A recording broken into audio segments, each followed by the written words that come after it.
pessoal, sejam muito bem-vindos ao canal Testando. Eu sou a professora Léa Mara e hoje eu tô com a responsabilidade de falar dele, que é o muso do Brasil. Ele, o meu crush amado, Machado de Assis. Que é isso? E a gente vai falar sobre quê? Sobre que obra que a gente vai falar aqui? Sobre Dom Casmurro. Como primeiro tema aqui da nossa discussão, eu quero trazer a questão do narrador. Porque nada nesse livro está isento do olhar de Bento Santiago. Tanto a história dele, como a história dos outros personagens, a fala dos outros personagens, tudo nesse livro passa pela visão do Bento. Ou seja, significa dizer que nós, leitores, estamos reféns do que Bento Santiago falou pra gente. Eu não tenho condições de fazer uma afirmação dentro dessa obra e dizer que é isso com certeza, porque foi alguém que me contou, não foi um narrador de fora, um narrador que não tenha nada a perder. Bento Santiago tem tudo a perder, certo? Ele quer contar a história de uma tal forma em que ele saia por cima, como o ser que foi vitimado por uma mulher praticamente diabólica. Essa é a história que ele quer que a gente compre. Eu vou comprar? Eu não posso comprar, certo? Por quê? Porque esse narrador é parcial. Eu não tenho condições de confiar em tudo que o Bento fala pra gente, até por causa das profissões, ou que ele seguiria ou da que ele seguiu, né? Tanto o seminarista quanto a profissão de advogado, que foi a que ele seguiu, essas duas profissões envolvem o poder pela fala. Ele tem a questão da sedução pela fala, da persuasão, da boa argumentação. Ele era um bom seminarista e, pelo visto, ele se torna um advogado de sucesso. Então, significa dizer que ele tem o dom da fala. E aí eu vou comprar o discurso desse narrador de qualquer forma? Eu não posso, entende? Porque há interesse dele em que eu acredite no que ele está falando para mim. Então, pode ser que haja uma manipulação desse narrador? Claro que pode. Pode ser que ele seja totalmente parcial? Pode ser não, ele é completamente parcial, é a história da vida dele. Ele tem tudo a perder, como eu já falei. Mas e daí? E daí que os fatos não são totalmente fatos, os que acontecem na história, certo? Todos eles passam pelo ponto de vista, então há uma ideia de relativização, compreende? Há uma ideia de impossibilidade de nós decidirmos se conseguimos acreditar ou não nesse narrador, se acreditamos ou não em Capitu. É uma indecibilidade. Não dá pra gente tomar decisões ao ler essa obra, exatamente porque tudo passa por esse narrador. E o interessante é que lá no capítulo 59 do livro, o Machado faz Bento Santiago afirmar que ele é péssimo de memória, que ele não lembra nem qual foi a cor da calça que ele usou no dia anterior. Mas o bicho tem uma memória absurda para lembrar tudo que interessa a ele. Entendeu? Tudo que interessa a vida de Capitu, ele consegue lembrar do penteado da Capitu, ele consegue lembrar dos gestos, das palavras exatas de Capitu, mas ele diz lá no capítulo 59, eu não esqueci isso, eu grifei no meu livro, que ele esquece até a cor da calça que ele usou ontem. Olha que fofo. Então, é um narrador que está escrevendo pela memória, mas que ele se afirma ser um desmemoriado. E tem umas outras coisas também que acontecem, que o Bento, enquanto jovem, né, ele tinha uma imaginação, gente, a imaginação dele voava. Teve até um caso em que ele começa a imaginar que o próprio rei, o próprio imperador, Dom Pedro II, vai até a casa dele falar com a Dona Glória, para a Dona Glória livrar ele do seminário. Ele tem toda uma imaginação a respeito disso, certo? Então, é um menino que tem muita imaginação, uma pessoa imaginativa. E aí, eu tenho que acreditar e comprar o discurso dessa pessoa? Não dá, né, gente? Tá, mas e aí, como é que isso poderia cair numa prova de redação? Poxa, se você parar para pensar hoje na questão da manipulação que vem da mídia, das próprias pessoas, né? Que nós estamos sempre tentando fazer com que as pessoas comprem o discurso, o nosso discurso. Se você observar por aí nas discussões políticas, a verdade pouco importa. Não é verdade? A verdade, então, ó, é a última a chegar, é a verdade. O que importa é o meu argumento, falso ou não, vindo do site falso ou não. O que importa é que o meu argumento vence o seu. Ao colocar esse narrador que nos traz essa discussão do que é a verdade, no que eu posso acreditar mesmo, o que é parcialidade, o que é interesse seu, como é que funciona a persuasão nesse negócio todo, ele acaba questionando as verdades dogmáticas. Olha que fantástico. E aí ele escreve um livro em que o narrador já destrói toda a nossa capacidade de ter uma verdade para nós nos agarrarmos. Incrível, né? E isso é extremamente atual. Se nós pensarmos em todos os discursos que existem nesse momento atuando por aí, tanto na política como no jornalismo, na nossa vida social, nas questões de preconceitos de raça, gênero, né? Questões de gênero. O que é verdade, o que não é verdade, a quem interessa o discurso, certo? A gente precisa pensar nisso. Como segundo tema, eu quero colocar aqui o meu preferido. Se eu tivesse na banca, eu brigaria por esse tema, gente, que é a busca do tempo perdido. Meu Deus, que diabo é isso, Leamara? Você tá louca? Calma.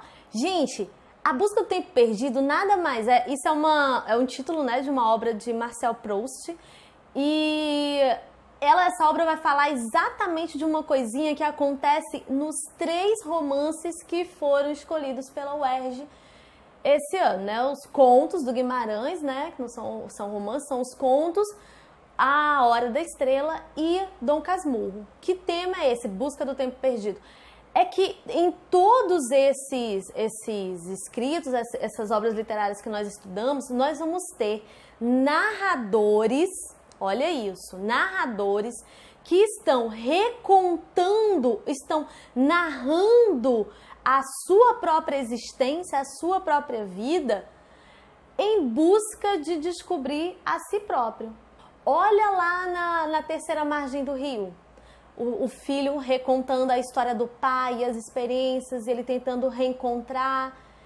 Não foi isso? Lá na do Espelho, em que você vai ter, que também é do Guimarães, que você vai ter o personagem lá central da obra recontando, né, toda a sua experiência com o espelho, se redescobrindo diante da questão da imagem, alma interna, alma externa.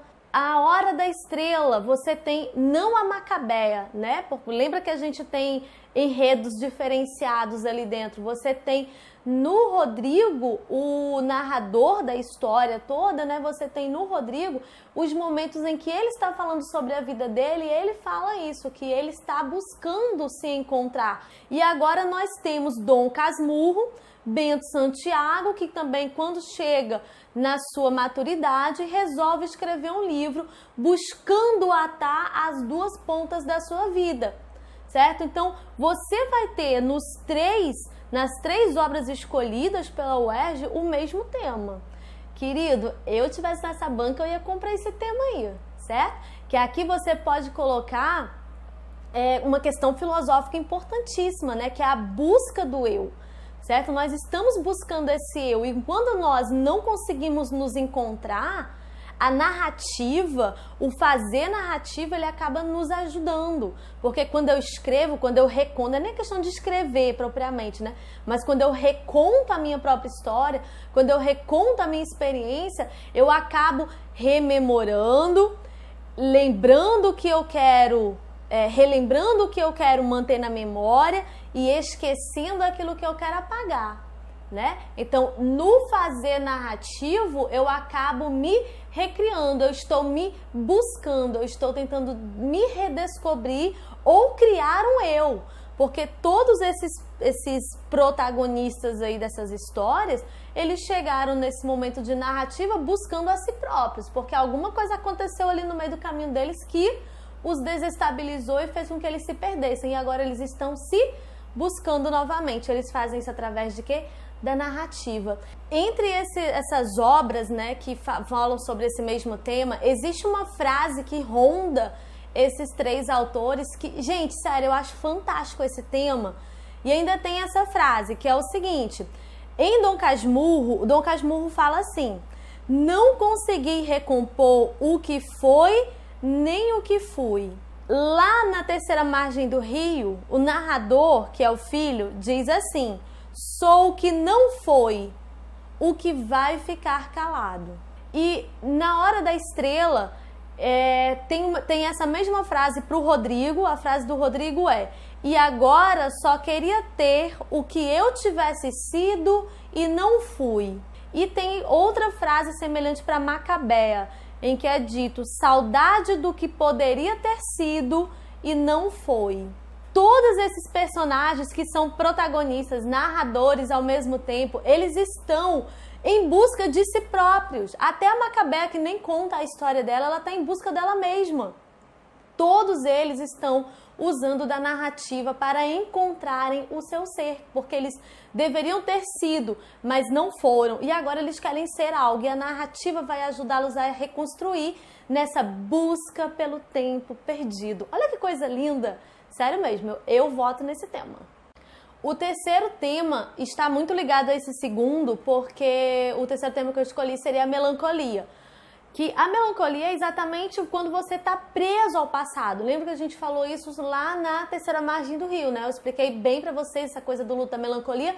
E o Dom Casmurro, né, o Bento Santiago, ele tá preso à melancolia. Tanto é que ele reconstrói a casa dele, lá no novo bairro dele, ele reconstrói a moda igualzinha. Ele diz para os construtores que ele quer igualzinha a outra casa dele de quando ele era criança. Então ele está totalmente preso a esse passado, e ele diz que ele buscou fazer tudo igual e está reescrevendo essas memórias exatamente para poder reviver, para atar as duas pontas. Mas ele reconhece que, apesar da pintura estar muito semelhante, né, não é igual, não tem como ser, porque os sentimentos, as pessoas, isso já não está mais ali, certo? Então, ele está tentando reviver uma coisa que não dá mais, e aí ele está preso a essa melancolia.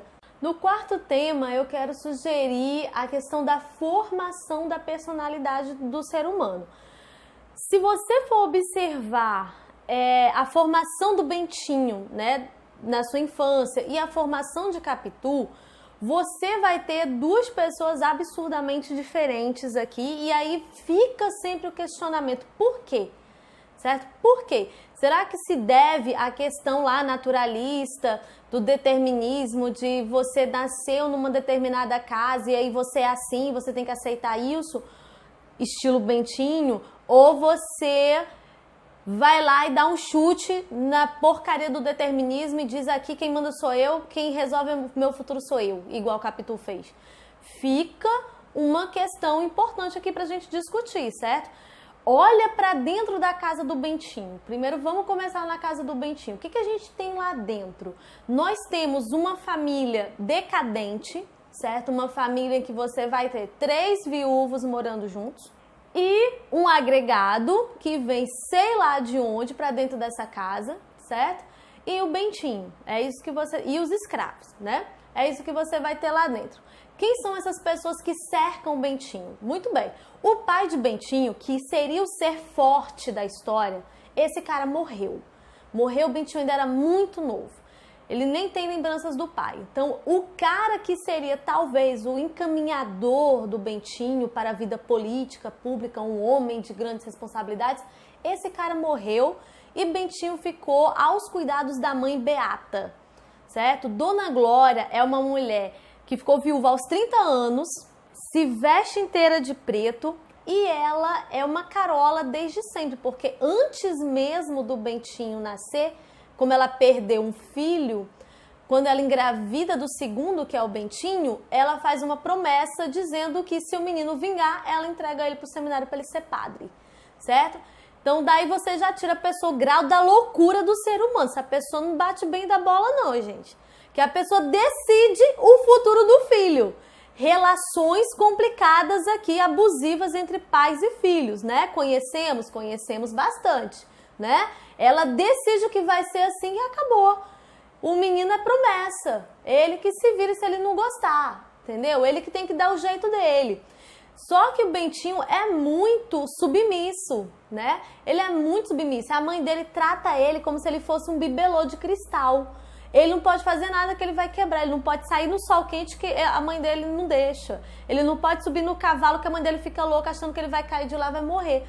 Tudo ela tem medo de perder esse filho. E aí ela trata ele igual um bibelôzinho. Aí é claro que o menino tinha que ter uma personalidade fraca, mimadinho, covardezinho. Ele se torna esse ser humano muito por causa da influência dessa mãe, certo? Porque ela o trata dessa forma. E eles dois têm uma relação, minha gente, quase edipiana, né? Porque o pai, lembrando de Freud, o pai não tá lá, né? O falo não existe. Então o filho toma o lugar de todos os amores da mãe. E ele acha a mãe maravilhosa e linda. E elogia a mãe de todos os jeitos, não sei o que mais lá. Dá até pra tu pensar que ele tem um crush na própria mãe dele, certo? E a mãe tem ciúme de todo mundo que encosta nele. Então daí você fica... Oi, tem alguma coisa que não tá saudável, certo? Então ela passa toda a neurose dela pra cima do Bentinho. E por outro lado tem a presença de dois homens que os dois não deram a metade, entendeu? Os dois machos que tem lá dentro não fez um. Não fez nem a metade de um, quanto mais um. Um é o agregado, José Dias, que vive lá, gente, vive lá, entendeu? Chegou, fez de conta que era um médico homeopata, contou umas histórias lá de lorota, foi ficando, foi se fazendo necessário, foi se mostrando importante, cheio de adulações, cheio de blá blá blá pra cima da família. Acabou que foi ficando, chegou até a receber uma herança quando o pai do Bentinho morreu. É uma pessoa que, sinceramente, você não quer ser influenciado por ele, entendeu? Extremamente preconceituoso com outras pessoas mais pobres, né? Ele não tem onde cair morto, ele não se enxerga. Sabe o que é o pobre metido? O pobre que empenhora a mãe para comprar o iPhone? Esse é o José Dias, essa pessoa bem, tá? E do outro lado tem o tio Cosme, que aparentemente foi um homem formado, né, dentro da doutrina do ideal capitalista, mas que não ganha dinheiro nenhum. Vive ali sustentado também pela Dona Glória, certo? Ele é advogado, mas o Bentinho fala que no fórum mesmo ele não ganha dinheiro pra nada. Ele só come. Essa é a casa em que o Bentinho vive. E aí este ser maravilhoso me sai um ser covarde, sem estrutura pra vida. Entendeu? Sem uma personalidade marcante, sem nada, gente. Nada. Bentinho, tudo dele é se mamãe quiser, eu quero. Ai, que vontade de dar um estabefe nesse garoto. Do outro lado, a gente tem Capitu. Os pais perderam tudo numa enchente. Ficaram pobres. E Capitu tem um pai que é louquíssimo. O pai não pode pegar em dinheiro que o pai acha que tá rico e quer ostentar e fazer várias coisas que não deve. A mãe, a mãe da Capitu só... Cria juízo, Claro que tu não vai fazer isso, tá louco, não vai fazer isso. Vai fazer do jeito que eu mandar. E aí ele faz tudo que a mulher manda, porque ele também é um pau mandado. Mas é até bom que ele é sem noção, tá? Ele é total sem noção. Ele não é uma pessoa, ele parece não ser uma pessoa ruim, não. Parece ser uma pessoa de boa, mas é sem noção. Não tem, é uma pessoa que é muita vaidade, que quer dinheiro e ostentar essas coisas. Alguém que vive pelo olhar dos outros. Vamos falar sobre isso daqui a pouco. Então, esse é o pai da Capitu, o Pádua. E a Capitu cresce dentro desse lar, né? Que a mãe é que acaba tendo que ter ali o tino, né? Da família, certo? Mas a mãe também morre cedo, deixa a Capitu sozinha com o pai. E aí Capitu tem que tem que crescer mais cedo e acabar cuidando do pai também. Então você vai ter aqui uma menina que tem tudo, e apesar e a sua colocação no mundo como menina, né, como mulher, você vê que tem um momento que ela quer aprender latim, o padre fala que latim não é para meninas, que ela não vai aprender coisa nenhuma. Então há momentos em que ela é colocada de lado por causa do seu gênero, mas mesmo assim, batalhadora pra caramba, corre atrás, não quer saber, ela tem um objetivo, ela tem foco. Se tem uma coisa que Capitu tem foco, pelo menos é assim que ele coloca ela pra gente, né?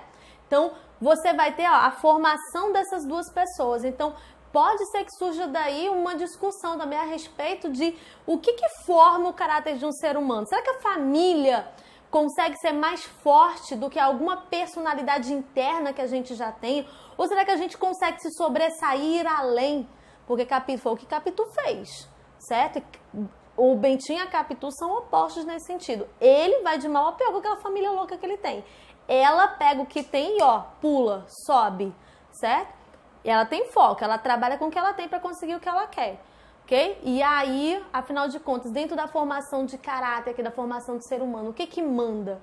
É o tino, é a inteligência? É onde eu nasci? O que acontece? Fica aí a discussão para você. Nosso quinto tema são os comportamentos sociais, certo? Machado adora fazer a crítica aos comportamentos burgueses da época em que ele vivia.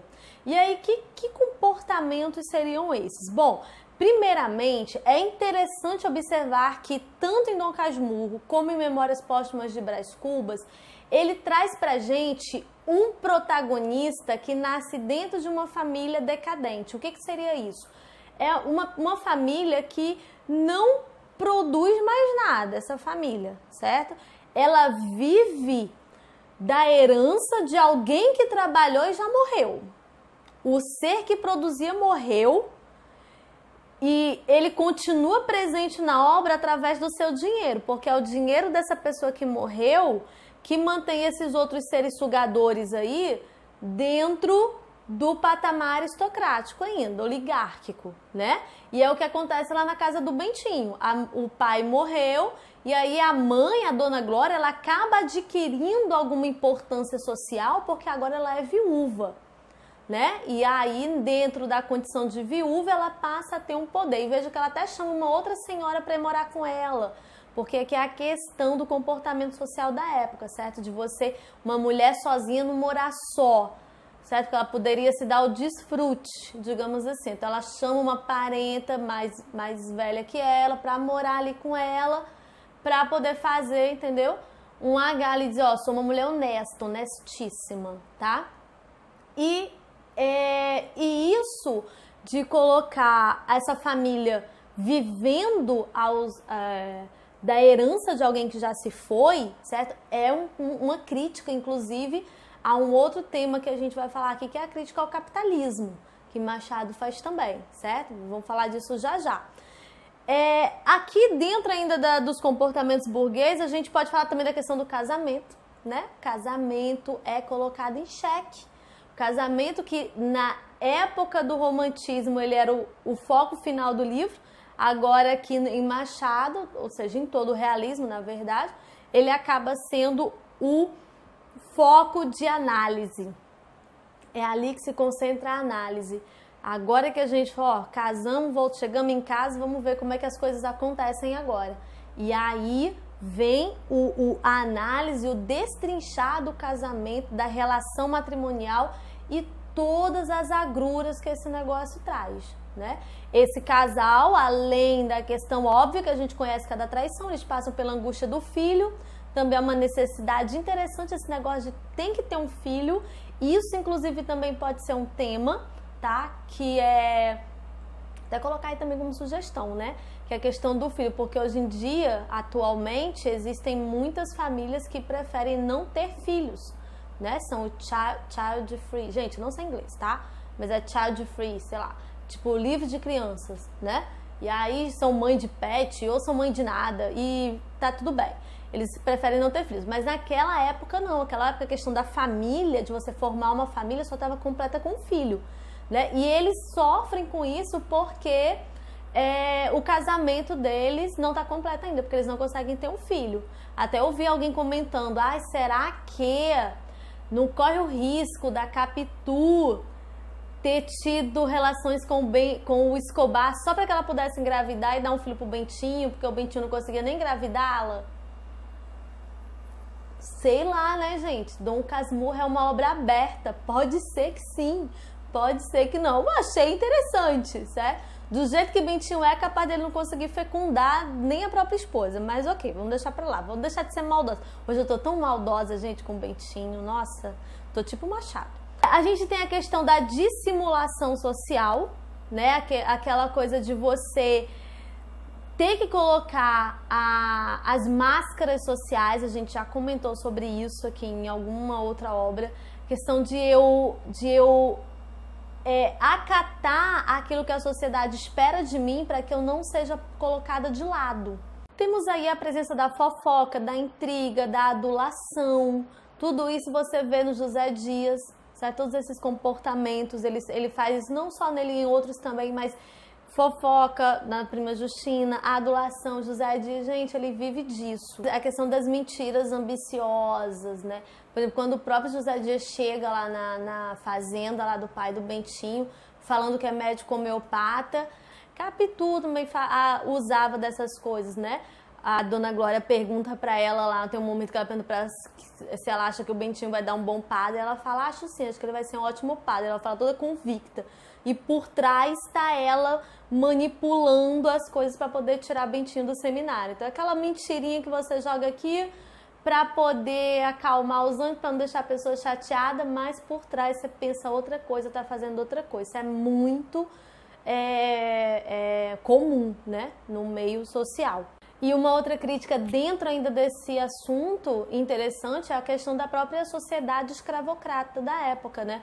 Porque a família se diz muito piedosa, no entanto, são pessoas que vivem do aluguel de escravos.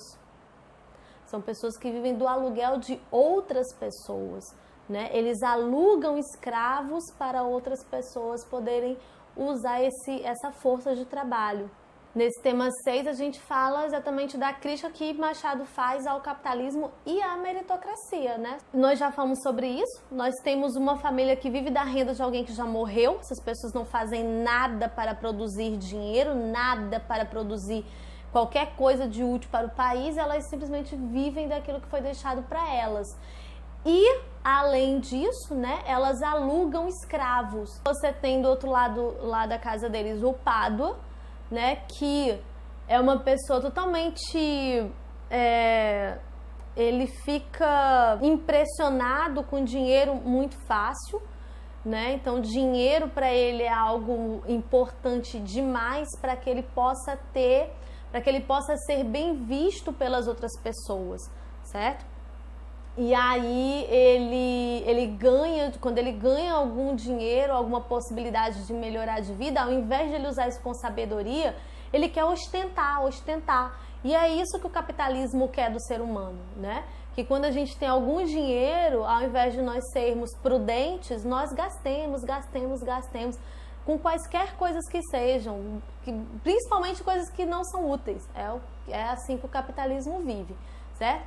E aí, esse assunto, né, também, como eu já falei com vocês sobre o tio Cosme, que ele também não produz nada, né, que ele é advogado, mas ele quase não ganha dinheiro nenhum e vive ali do sustento da Dona Glória, que a Dona Glória dá pra ele, e o agregado José Dias e tal. Então você tem toda uma crítica rolando aqui dentro dessa família, dentro dessas famílias, né? Dentro dessa situação aí dos personagens do livro. Num sétimo tema aí da obra, como a gente está numa situação em que a desigualdade econômica do Brasil está sendo muito analisada, discutida, comentada e gerando confusões, né, entre essas classes econômicas, fica aí a dica também de que no livro existe essa relação entre a classe oligárquica e a classe trabalhadora, né? Bentinho e Capitu pertencem a classes extremamente diferentes, certo? E isso vai gerar uma certa luta de classes ali dentro, que vai se dar muito com a presença, com as pessoas do Pádua e do José Dias. Desde o começo, na sua infância, Capitu era tratada diferente. Com o tempo e vindo o relacionamento do Bentinho com ela, é que Capitu ganha outros ares dentro da casa, certo? Mas ela tem que ser extremamente servil no começo para poder agradar a Dona Glória. Se ela não fosse servil daquele jeito, ela não agradaria. Então, como ela acaba se mostrando muito, se colocando de forma muito importante e necessária para Dona Glória, ela acaba ganhando o coração dela. Mas tudo isso dentro de uma relação de servilidade. E aí isso puxa um oitavo tema que é muito importante, que essa relação de Bento com a Capitu leva ao nosso oitavo tema, que é o casamento por interesse, né? Aliás, perdão, não é nem um casamento por interesse, é o casamento gerando status, porque não dá para afirmar que a Capitu se casou com ele por interesse, apesar de muitas vezes ele tentar colocar isso na nossa mente. Ele tenta, né, em alguns momentos fazer essa menção. No entanto, o que a gente pode perceber ali pelo relato é que existe uma ideia de casamento gerando status. Você tem Capitu, depois que casa, eles vão para um local afastado, né, da cidade, mas ela já está entediada de estar naquele lugar, ela quer voltar para a cidade. E ele não entende, ela inventa mil desculpas, aí eles resolvem voltar. Quando eles resolvem voltar, tudo que ela queria era bater perna na rua, de braço dado com o marido, com o novo marido. Porque isso acaba gerando status para ela, né? Para as pessoas verem que ela se casou bem, certo? E aí você tem o casamento sendo colocado aqui como uma ideia de gerar um status. Continuando nessa temática do status, o nosso nono tema vai falar sobre as máscaras sociais, né? Sobre a importância que é dada ao olhar do outro. Gente, nós já discutimos isso em alguma outra obra que nós falamos. O ser humano tem uma necessidade absurda de se validar através do olhar do outro, certo? A ele não basta saber que ele é alguma coisa, né? Ele precisa ser validado por alguém, por alguma sociedade e tudo mais. Então, isso acaba acontecendo aqui nessa obra também. Acontece com o Pádua dele conseguir durante um tempo, né, substituir um administrador, por exemplo. E aí ele começa a receber o mesmo salário que esse administrador e fica no cargo dele. Gente, ele enlouquece, ele acha que ele é o rei da cocada preta. Ao invés de ele juntar um dinheirinho para fazer uma poupança para o futuro da família, ele quer gastar, tentar fazer tudo acontecer do jeito que ele puder. Quando o cara volta, que aí acabou aquele cargo dele, ele vai ter que devolver o cargo pro cara, ele entra num desespero absoluto. Ele quer se matar. A Dona Glória que não deixa. E ele fica dizendo pra ela como é que ele vai viver agora. Porque o que ele vai falar para as pessoas, o que as pessoas vão dizer, o olhar do público. Ela, que público, que pessoas, que nada, que história é essa? Deixa de ser louco. Vira homem, né? E ele fica atacado porque ele não sabe como é que ele vai se comportar agora na vizinhança. Porque as pessoas tinham se acostumado com aquela imagem dele de ostentador e tudo mais. E agora ele não pode mais ser isso, né? O padre, ele recebe um título, que é um título totalmente vazio, não significa nada, é só uma honra de protonotário apostólico, uma coisa assim. Gente, o título não aumenta o salário dele, não faz nada de importante por ele. Só que ele recebe esse título, é tipo uma honra, tipo isso. E aí eles fazem até um jantar pro padre, porque agora ele não é só mais padre, ele é o protonotário apostólico. O que significa isso? Porra nenhuma. Mas ele fica felicíssimo porque agora ele é um protonotário apostólico. Então a questão do título vazio, sabe? Sem nenhum tipo de importância real naquele negócio. Tem o próprio José Dias, né? Que se coloca como médico homeopata e depois tem que voltar atrás e dizer que ele não é. Então você vai vendo como a questão da profissão e o status que ela traz, né, para aquelas pessoas, ou mesmo somente os títulos. E fora isso, existem vários outros exemplos dentro do livro. Tem um que eu lembro que o Bentinho fica impressionado por andar numa sege. Quando eles iam para a cidade, ele ficava imaginando as pessoas olhando para dentro da sege, pensando, olha, lá dentro daquela sege vai a Dona Glória, não sei o quê, e o filho dela, o Bento Santiago.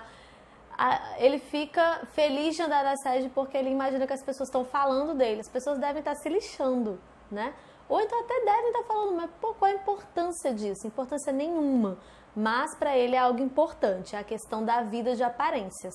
E a gente conhece bem isso, né, meu povo? A gente vive na era do Instagram, do Facebook, então assunto extremamente atual. Se cair isso daí, eu tenho certeza que a gente tem muita coisa para comentar. E esse tema das máscaras acaba me lembrando do 10º tema, que fala sobre a religiosidade. A religiosidade é um show à parte dentro dessa obra, porque ninguém nesta obra ama a Deus de verdade e tem um coração totalmente piedoso. Ninguém, não tem ninguém preocupado com isso. Todos eles estão preocupados com rituais, com a presença de objetos sagrados, a importância que eles têm. Estão preocupados com cargos e com a importância que o clero tem ainda no poder brasileiro, certo? Eles estão preocupados com essas coisas, sabe? Do Bentinho ser padre não para agradar a Deus e tudo mais, mas por causa dos cargos. Ou por causa da promessa, né, que foi feita às cegas, certo? Fala de uma religiosidade cega, a louca, movida por uma neurose maluca, promete o filho, sem nem saber se o filho tem vocação pouco importa. O próprio padre diz isso, ele diz que quando ele entrou para o seminário ele não tinha vocação, ele queria ser médico, mas lá dentro acabou se afeiçoando, foi gostando e pronto, agora é padre, como se fosse assim, coisa super simples, super fácil, né? E aí por isso que a gente tem um monte de...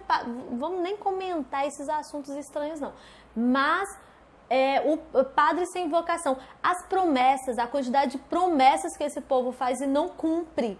O Bentinho vive fazendo promessa, ele chega a prometer 2.000 Pai Nossos e Ave Marias, não sei o quê, porque ele já tem um monte de Pai Nossos e Ave Marias acumulados na vida, que ele nunca pagou nenhum, e aí ele vai achando que toda vez que ele faz promessa, ele vai aumentando para 200, para 1.000, para 2.000, para poder ir pagando os que ficaram para trás, como se fosse uma dívida com juros para Deus, né? É uma relação totalmente capitalista, certo? De Deus faz para mim, que aí eu faço para você. Tem nenhum tipo de amor, de relacionamento, de sentimento de amor por esse Deus, não. É puro interesse. Inclusive, tem uma cena que eu acho deprimente nesse livro, que o Bentinho tá na rua com o José Dias, vem um mendigo pedir um dinheiro para ele e ele dá... Aí ele pensa, né? Na Capitu, nos interesses que ele tem e que aí talvez Deus possa ajudá-lo a resolver essa coisa toda. E aí ele resolve dar 2 vinténs para o mendigo. Vintém é tipo a moeda mais ralé que existe. Tipo assim, sei lá, não sei nem se chega a 20 centavos. Imagina que ele deu 20 centavos para o mendigo, mas acho que deve ser até menos que isso. Deu 2 vinténs para o mendigo e ainda me tem a coragem. O cara vem pedir dinheiro... certamente para comer ou para sei lá o que ele foi. O Bentinho dá o dinheiro para ele e fala que é para o mendigo rezar por ele, que é para o mendigo pedir a Deus para que ele, Bentinho, realize todos os seus desejos. Gente, eu enlouqueço com esse garoto, tenho vontade de matar esse menino nessa hora. Como assim, meu querido? Como assim? Acorda, o cara tá lá numa situação de mendicância e você é tão o rei do mundo vive no meu umbigo que ele não enxerga a situação do mendigo e pede pro mendigo rezar por ele.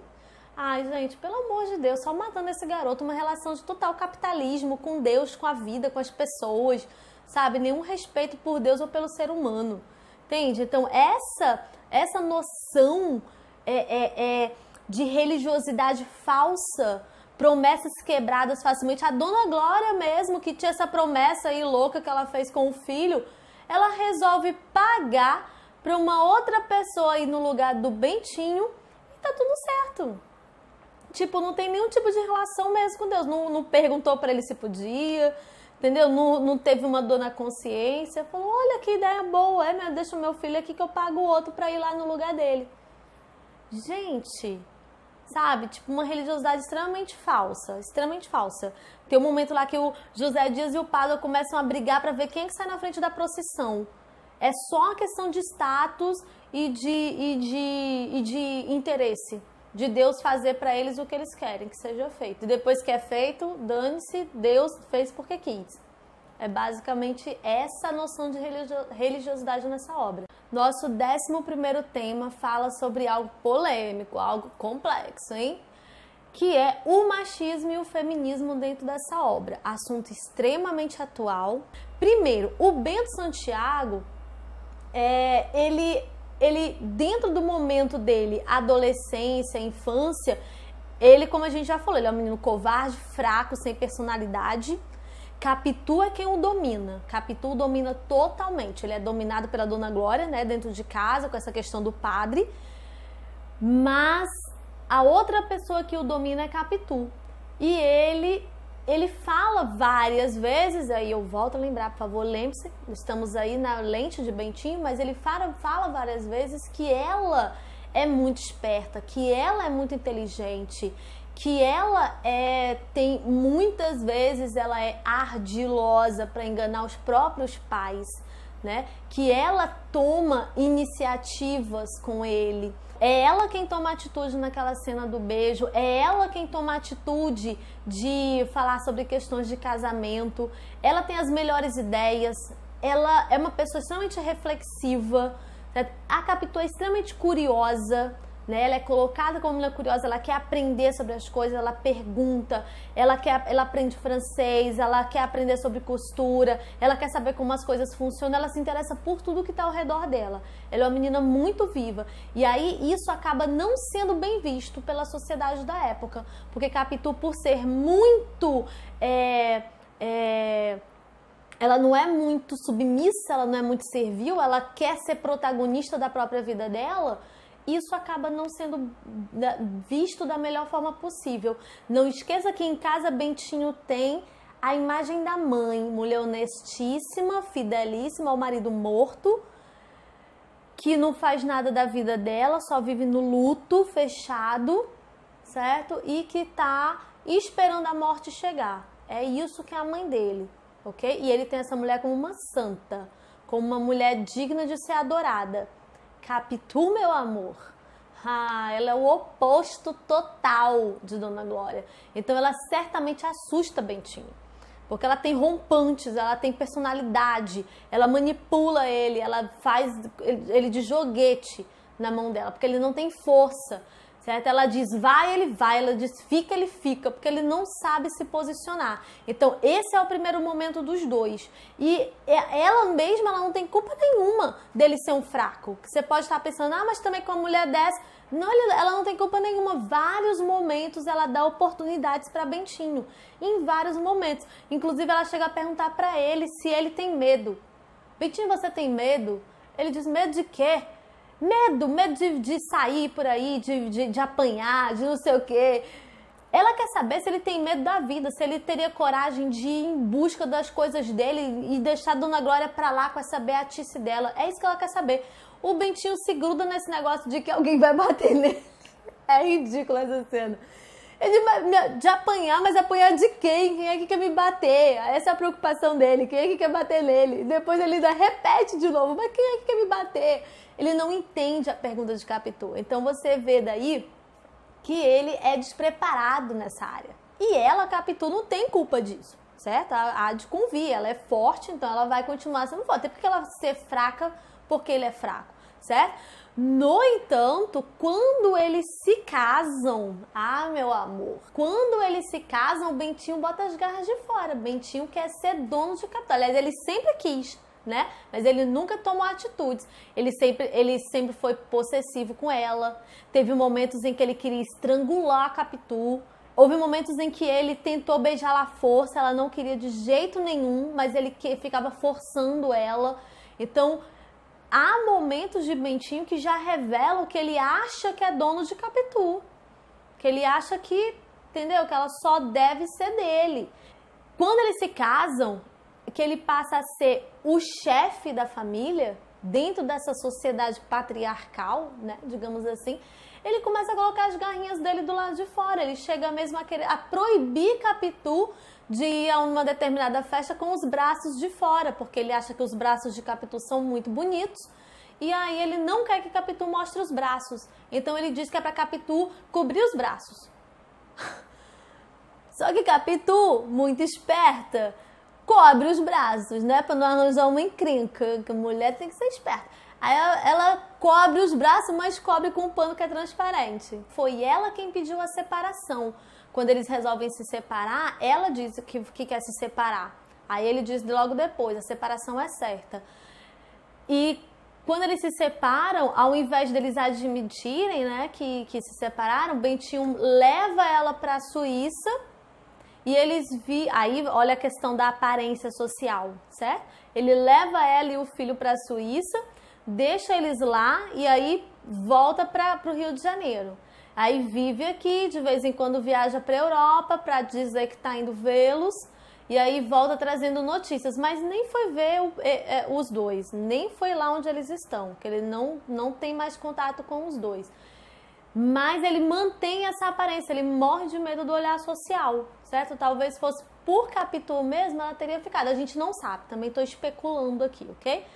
Mas é ela quem pede a separação, ela se impõe e diz que quer se separar dele. Então Capitu continua sendo a mesma mulher fortíssima, mesmo depois do casamento. E existem no livro outros aspectos dentro dessa coisa do machismo. Tem um momento em que eles estão sentados numa salinha e o Bento fala que se 2 homens estivessem sentados ali, eles estariam falando de negócios. Se 2 mulheres estivessem sentadas ali, elas estariam falando de roupa, de vestidos. Então, olha a visão masculina sobre a mulher.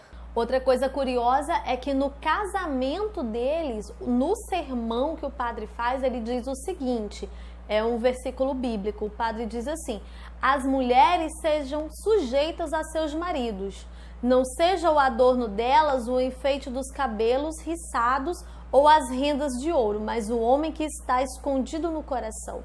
Do mesmo modo, vós, maridos, coabitai com elas, tratando-as com honra, como a vasos mais fracos e herdeiras convosco da graça da vida.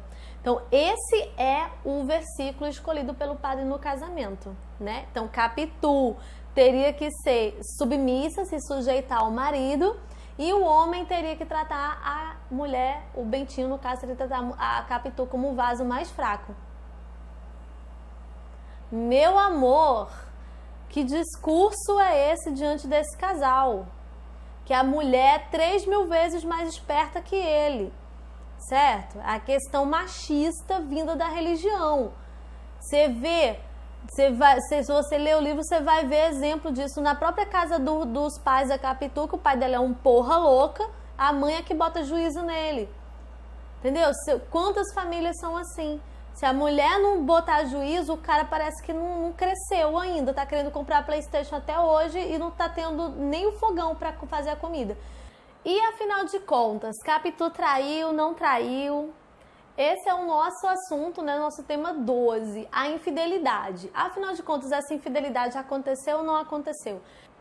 Você precisa ler essa questão da infidelidade levando em conta essas coisas todas que nós falamos. Primeiro, nós temos um narrador que tem interesses em que você acredite que a Capitu traiu. Temos um narrador que é machista, certo? Ciumento, em excesso, mimado, um homem fraco, inseguro. Temos aí uma sociedade que não vê uma mulher no estilo da Capitu com bons olhos. Temos um advogado, homem branco, advogado, falando contra uma mulher da classe mais baixa. Tudo isso leva a gente a acreditar que Capitu traiu. Se ela traiu ou não, não tem como responder.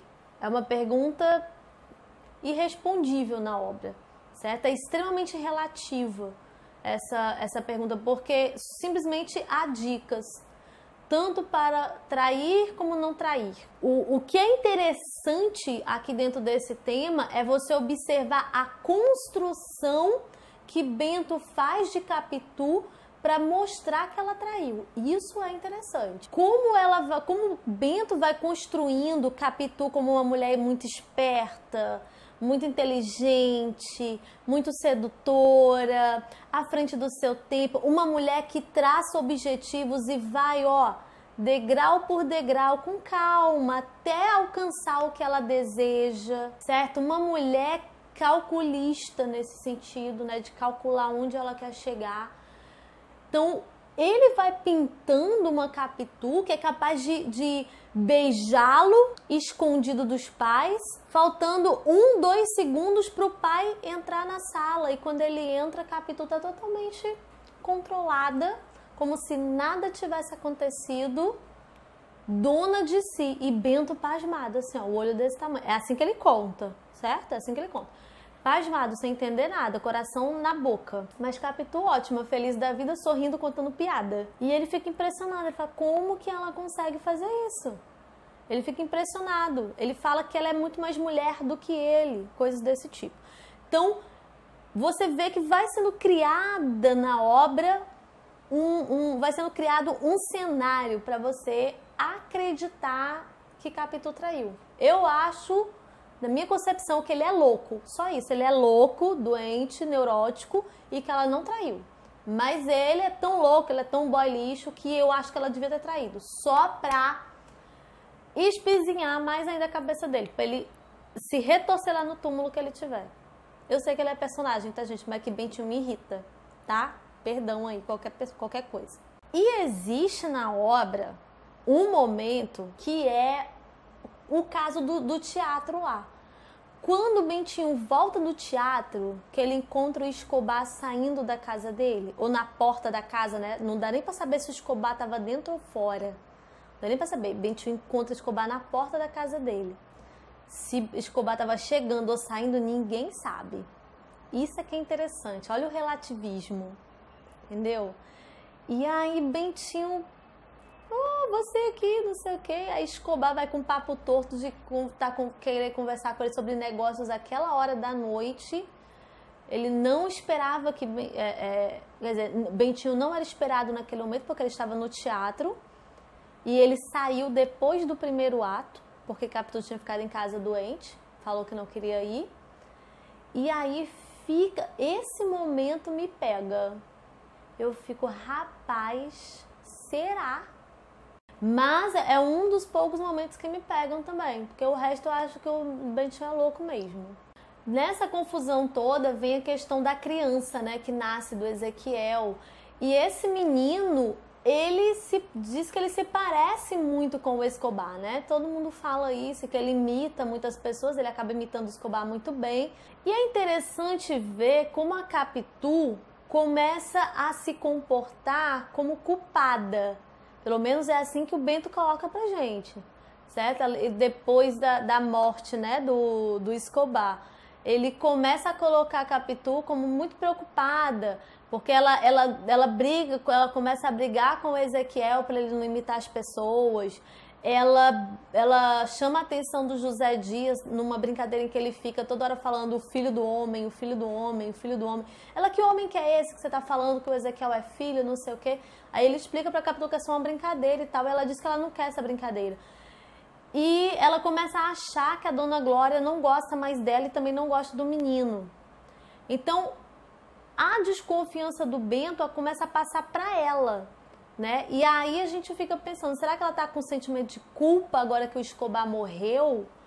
Ou é mais uma projeção do Bentinho em cima dela para convencer a gente?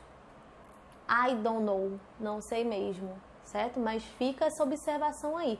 E tem outra coisa, né? Que a Capitu se traiu com o Escobar, melhor amigo, que é a versão masculina da Capitu.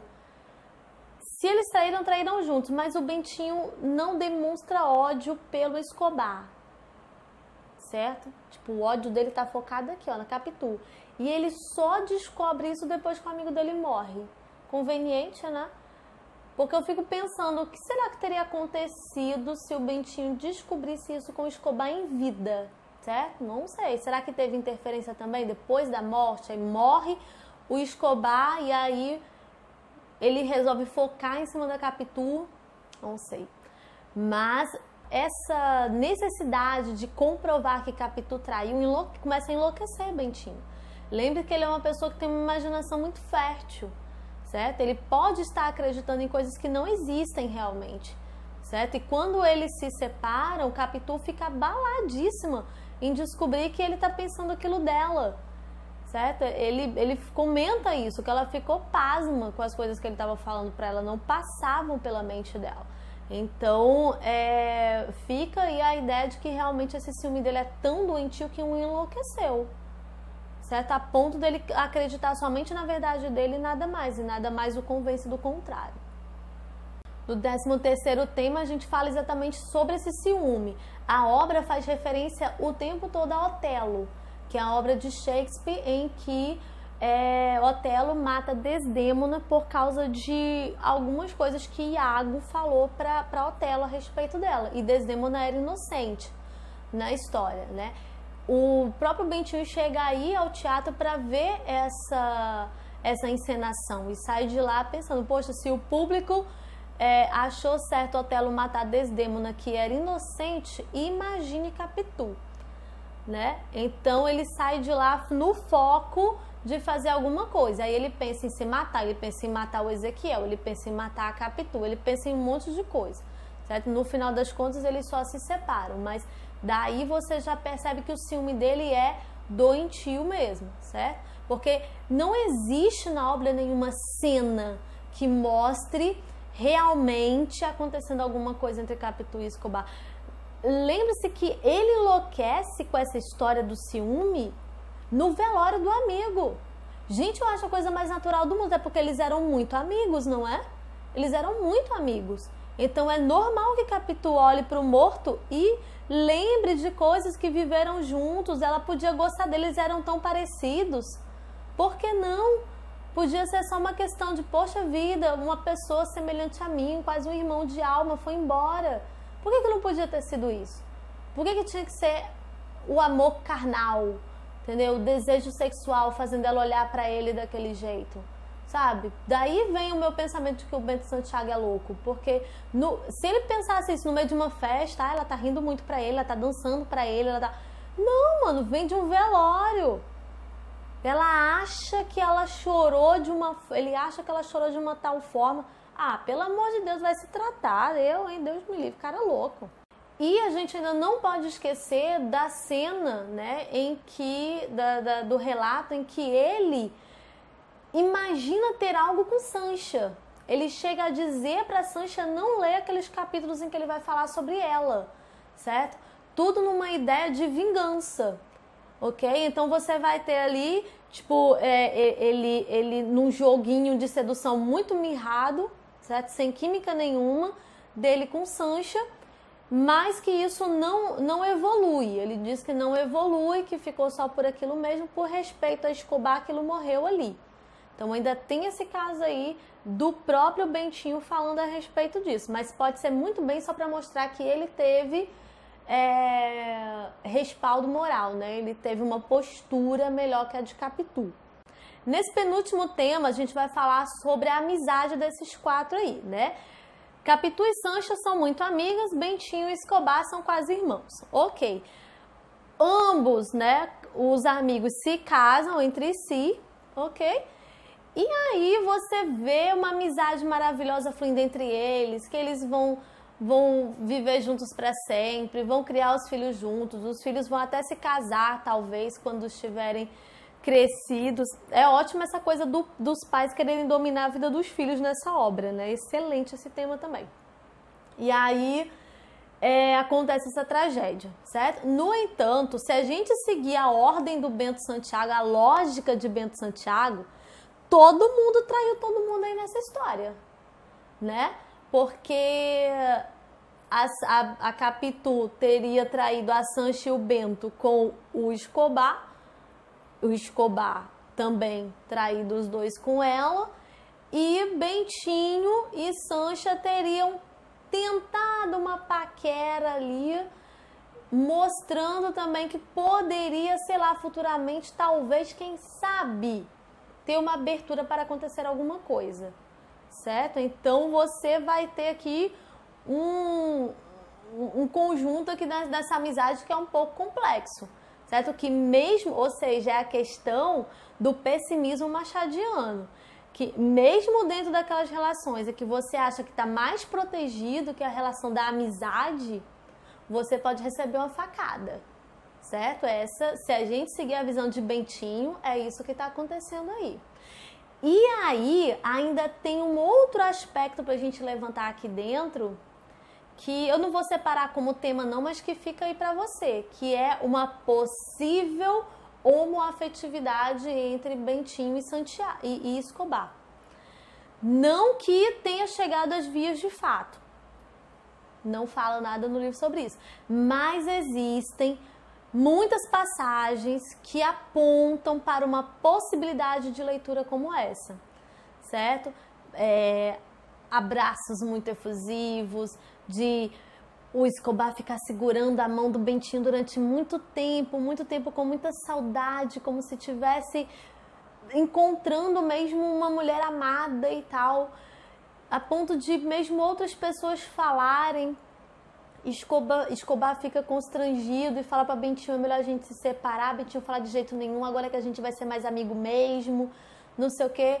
Então, existe aqui uma possibilidade de leitura de homoafetividade entre esses dois, sim. Até porque Escobar, falando novamente, é a versão masculina de Capitu, gente. Escobar é um homem muito bonito, muito inteligente, muito esperto, reflexivo, assim como Capitu, os olhos dele são olhos fugidios também, sabe? Tipo, as características que existem em Capitu existem em Escobar, para o bem ou para o mal, certo? Então, se Bentinho ama tanto Capitu, ele pode ter reconhecido Capitu em Escobar. E aí vem a questão da homoafetividade entre os dois, certo? Então, é uma possibilidade de leitura. Eu não gosto tanto, mas ela existe, certo? Porque eu acho também que é meio paranoia achar que dois homens não podem ser amigos. Mas ok, certo? Eu não maldei tanto assim as passagens, mas mesmo assim fica aí a dica dessa leitura. E finalmente, como último tema, tem uma passagem no livro alegórica que é um amigo do Bento que traz para ele numa noite em que eles vão jantar juntos, que é um tenor italiano chamado Marcolini, e esse cara conta uma história para Bento na busca de explicar como é que seria a formação do mundo, né? Entre Deus e o diabo. Ela vai falar sobre esse nosso último tema, que é o tema 15, o bem e o mal. Gente, dentro de uma obra realista que tem uma ênfase de observar o comportamento social na sua completude, dentro do seu, que traz personagens redondos, né? Personagens que têm um aprofundamento psicológico, apesar de nós acessarmos esse psicológico através do Bento Santiago, mas mesmo assim eles têm um aprofundamento psicológico. Não tem como a gente falar que existe personagem bom ou personagem ruim. Isso é a vida real, isso é a ideia da verossimilhança, né? Que é aquilo que é semelhante à realidade.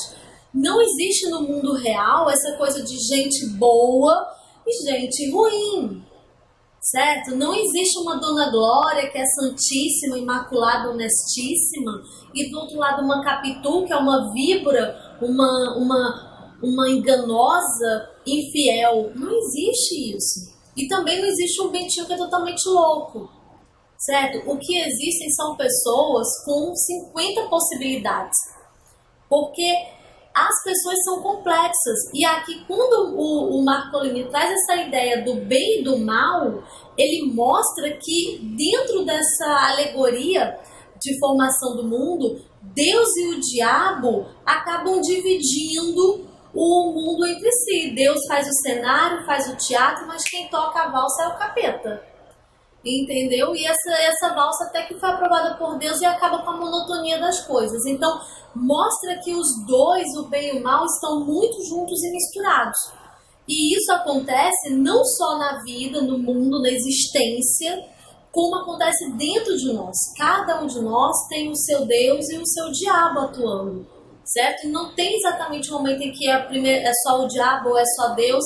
Existe uma mistura, ok? E aqui essa obra, essa conversa entre o Bento e o Marcolini a respeito dessa dualidade em que o ser humano vive, que na verdade não é uma dualidade, né? Na verdade nós somos as duas coisas ao mesmo tempo, certo? Essa conversa entre eles acaba mostrando toda uma estrutura dentro dessa obra, ok? Então fica aí também como dica esse tema sobre o bem e o mal, sobre a complexidade do ser humano e seus sentimentos. Bom, gente, nós ficamos por aqui. Esses 15 temas que eu trouxe foi o que eu consegui enxergar dentro da obra, certo? Existem algumas outras coisinhas soltas por ali. E por isso eu indico que você leia a obra, por favor, e tente fazer referências a Machado, a outras obras dele dentro da prova e tudo mais, porque muitos pensamentos se casam, né?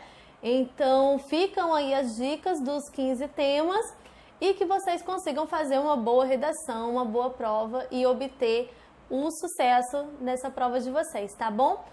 Um beijo enorme para vocês. Não esqueçam de se inscrever no canal, seguir no Instagram, curtir, compartilhar, tá bom? Até o próximo encontro, pessoal!